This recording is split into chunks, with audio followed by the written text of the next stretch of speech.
Hujan turun rintik-rintik sore itu, membasahi aspal jalan lintas kota yang mulai gelap. Aku sudah menempuh perjalanan hampir 3 jam tanpa berhenti. Perutku melilit lapar, sementara warung-warung kecil di pinggir jalan hanya tampak sepi dan tertutup. Di tikungan berikutnya, di bawah pohon trembesi tua, sebuah spanduk lusuh bertuliskan, "Bakso Pak Harto asli Solo," tampak berkibar tertiup angin. Lampu bohlam kuning menggantung di depan, memantulkan cahaya hangat yang kontras dengan udara dingin. Aku memutuskan berhenti.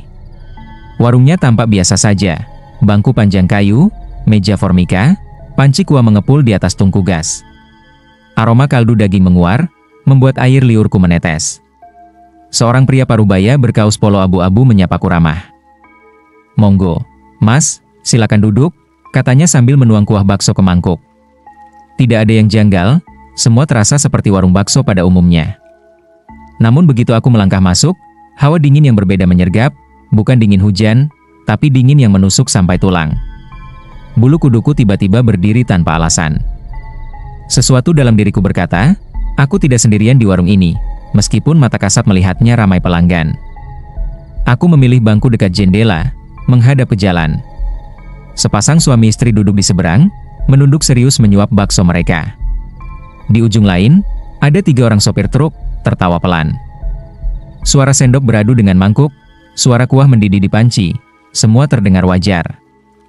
Bakso pesananku datang. Uap panas naik dari mangkuk, aroma daging dan bawang goreng menyeruak. Aku mengadu pelan, mencoba mengabaikan rasa dingin yang sejak tadi menempel di kulit. Tapi begitu kuangkat sendok pertama, sesuatu bergerak di sudut pandangku. Awalnya kupikir itu bayangan dari kipas angin. Tapi saat kutoleh, kulihat sosok hitam tinggi berdiri di dekat rak piring. Bentuknya samar, seolah asap pekat yang menggumpal menjadi tubuh. Tidak ada wajah, hanya 2 titik merah kecil seperti bara. Aku spontan menunduk, jantungku berdetak cepat. Kupandang sekeliling. Tak ada seorang pun yang bereaksi. Ibu-ibu di sebelahku masih menyuap bakso sambil mengobrol. Sopir truk tetap tertawa. Pemilik warung sibuk menyiapkan pesanan berikutnya, tidak menoleh sedikit pun. Aku kembali menatap ke sudut itu. Sosok itu belum hilang. Sekarang dia bergerak pelan, menyusuri barisan meja, berhenti di belakang seorang anak kecil yang makan bersama ibunya. Anak itu mendadak diam, sendoknya gemetar, bola matanya mengikuti sosok yang hanya aku dan dia yang bisa lihat. Aku pura-pura tetap makan, mencoba menenangkan diri. Suapan kedua terasa hambar. Lidahku seolah mati rasa, dan suara di sekitar menjadi seperti teredam air. Sesekali aku melirik ke arah anak kecil yang tadi gemetar. Matanya masih menatap kosong ke arah belakangku. Sosok hitam itu kini tak lagi samar. Tubuhnya tinggi, membungkuk, bahunya runcing seperti tulang menonjol. 2 titik merah yang tadi kecil sekarang sebesar bola lampu, menyala lembut tapi menakutkan. Tangannya panjang, menjuntai hingga lantai, jari-jarinya kurus seperti ranting. Aku menggenggam sendok erat-erat, tanganku dingin. Dalam hati aku membaca doa yang aku hafal. Tapi sosok itu terus bergerak, pelan tapi pasti, menyusuri lorong sempit di antara meja, mendekat ke arahku. Tak ada suara langkah, hanya hawa dingin semakin menusuk. Aku ingin berdiri, tapi kakiku kaku.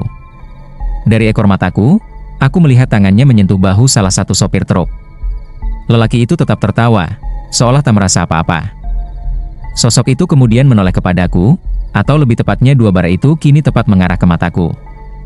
Aku menunduk cepat, berpura-pura mengaduk bakso. Namun sekejap kemudian aku merasakan hembusan udara dingin di belakang leherku. Nafasnya. Nafas sesuatu yang seharusnya tidak ada. Rambutku meremang semua. Aku mendongak perlahan. Di seberang meja, anak kecil itu kini bersembunyi di balik lengan ibunya, bibirnya bergetar. "Om," suaranya lirih, hampir tak terdengar. Tapi ibunya hanya terus mengunyah, seolah tak mendengar apapun. Dari sudut pandangku, tangan panjang itu sudah berada di atas kepalaku, menggantung seperti bayangan kelam. Aku bisa melihat ujung jarinya yang runcing, berdenyut pelan, seakan-akan hidup. Aku memejamkan mata. Degup jantungku seperti genderang perang. Dalam hitungan detik, aku yakin sesuatu akan menyentuhku. Entah energi apa yang tersedot dari orang-orang di warung ini, tapi aku tahu aku bukan lagi sekadar pengunjung yang lapar. Aku sedang berada di wilayah yang dijaga oleh sesuatu yang bukan manusia. Aku tak tahu berapa lama aku memejamkan mata. Yang jelas, hawa dingin itu makin pekat. Uap kuah bakso di hadapanku lenyap seperti disedot udara. Seolah aku duduk di ruang kosong meski suara orang makan masih terdengar samar. Perlahan aku membuka mata. Dua bola merah itu kini berada di seberang meja, menatap lurus ke wajahku. Jaraknya tak lebih dari 1 meter. Bentuk tubuhnya makin jelas, tinggi, kurus, kulitnya seperti kain basah yang menempel di tulang. Dari sela kain itu terlihat urat-urat hitam berdenyut. Ia membungkuk, menyorongkan wajahnya ke arahku. Tak ada mulut, hanya rongga hitam menganga yang mengeluarkan dengung rendah seperti suara mesin rusak. Aku menahan napas. Sendokku jatuh ke mangkuk. Tidak ada satupun orang yang menoleh. Pemilik warung tetap mengiris bawang, para sopir truk tertawa, ibu itu menyuapi anaknya yang pucat. Dunia terasa terbelah, satu bagian normal, satu bagian penuh kengerian. Tangan panjang itu perlahan turun. Jari-jarinya yang dingin menyentuh punggung tanganku. Rasanya bukan seperti es, melainkan seperti disentuh oleh arus listrik yang menyedot panas tubuh. Ujung jarinya berdenyut pelan, memunculkan kilatan cahaya gelap yang cepat padam. Aku tersengal. Pupilku berdenyut, pandanganku berkunang. Dalam sepersekian detik, kilasan gambar asing berkelebat di kepalaku. Wajah-wajah orang yang pernah makan di sini, tangisan samar, dan suara tawa pemilik warung.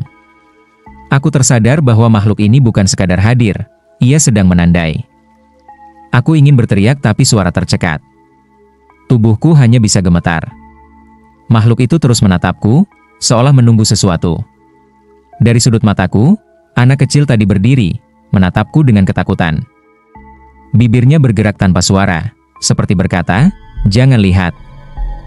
Aku menarik tanganku sekuat tenaga, melompat dari kursi. Mangkuk bergetar, kuah tumpah. Semua orang menoleh, tapi hanya karena suara gaduhku, bukan karena makhluk itu. Sosok hitam itu tetap berdiri di sana. Setengah tubuhnya sudah menembus tembok, dua bola merahnya mengikuti gerakanku. Aku mundur perlahan menuju pintu. Nafasku berat, dada sesak. Hanya beberapa langkah lagi untuk keluar, tapi aku tahu, begitu aku membelakangi warung itu, sesuatu mungkin ikut bersamaku. Aku melangkah mundur, punggung hampir menempel ke daun pintu warung. Tanganku gemetar mencari gagang pintu. Bau kuah bakso bercampur keringat dingin terasa di hidung.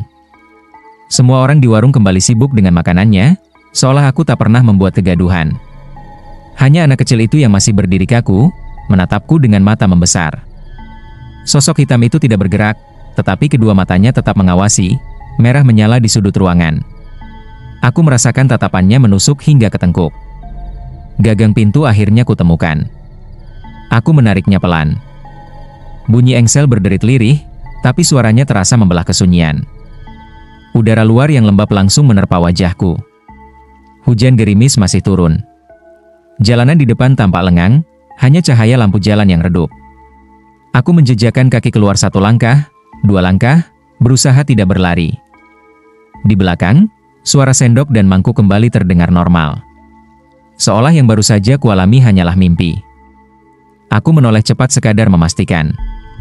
Dari celah pintu yang masih terbuka, 2 bola merah itu masih ada. Tubuh hitam itu kini berdiri tegak menghadapku, setengahnya di dalam warung, setengahnya di luar. Ujung jarinya menempel di kusen pintu, bergetar pelan seperti sedang memutuskan apakah akan melewati batas. Aku menelan ludah, mulutku kering. Aku melangkah lagi, lebih cepat. Bayangannya tiba-tiba memanjang di jalan basah, seperti mengikuti kakiku sendiri. Lampu jalan berkedip. Udara malam yang dingin tak lagi terasa segar, melainkan pekat dan berat. Langkahku berubah menjadi setengah berlari. Aku tidak berani menoleh. Tapi dari ekor mataku aku melihat pantulan kaca spion mobil yang terparkir. Di belakangku, di bawah hujan, ada bayangan hitam tinggi tanpa wajah yang berjalan tanpa suara. Jaraknya makin dekat. Aku membuka pintu mobil dengan tangan gemetar, hampir menjatuhkan kunci. Saat akhirnya duduk di dalam dan menutup pintu, kaca depan berembun. Di balik embun itu, 2 titik merah samar muncul, tepat di luar kaca, seolah menatap ke dalam.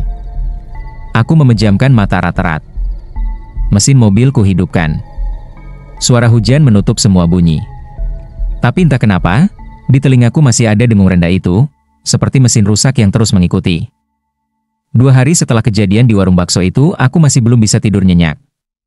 Bayangan hitam dengan mata merahnya terus muncul di sudut mataku, bahkan saat aku menutup lampu kamar. Suatu sore aku mencoba mengalihkan pikiran dengan nongkrong di kafe kecil dekat kantor.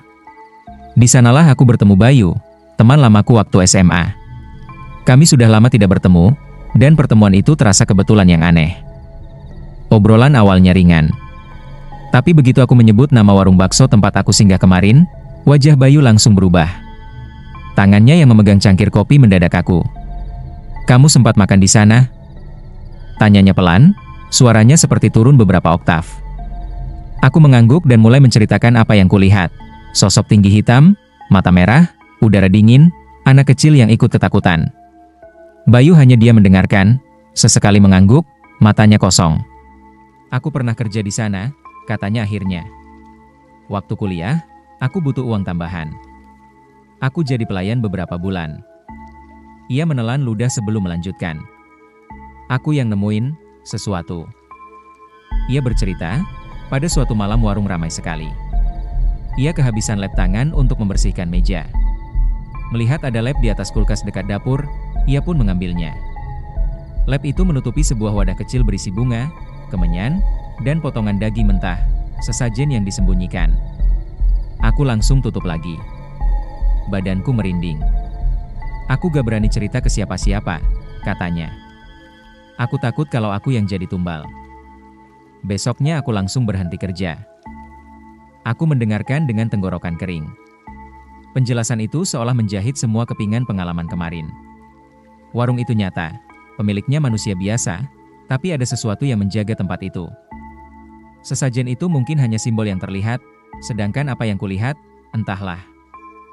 Bayu menatapku serius. "Kamu beruntung cuma sempat makan di sana dan keluar."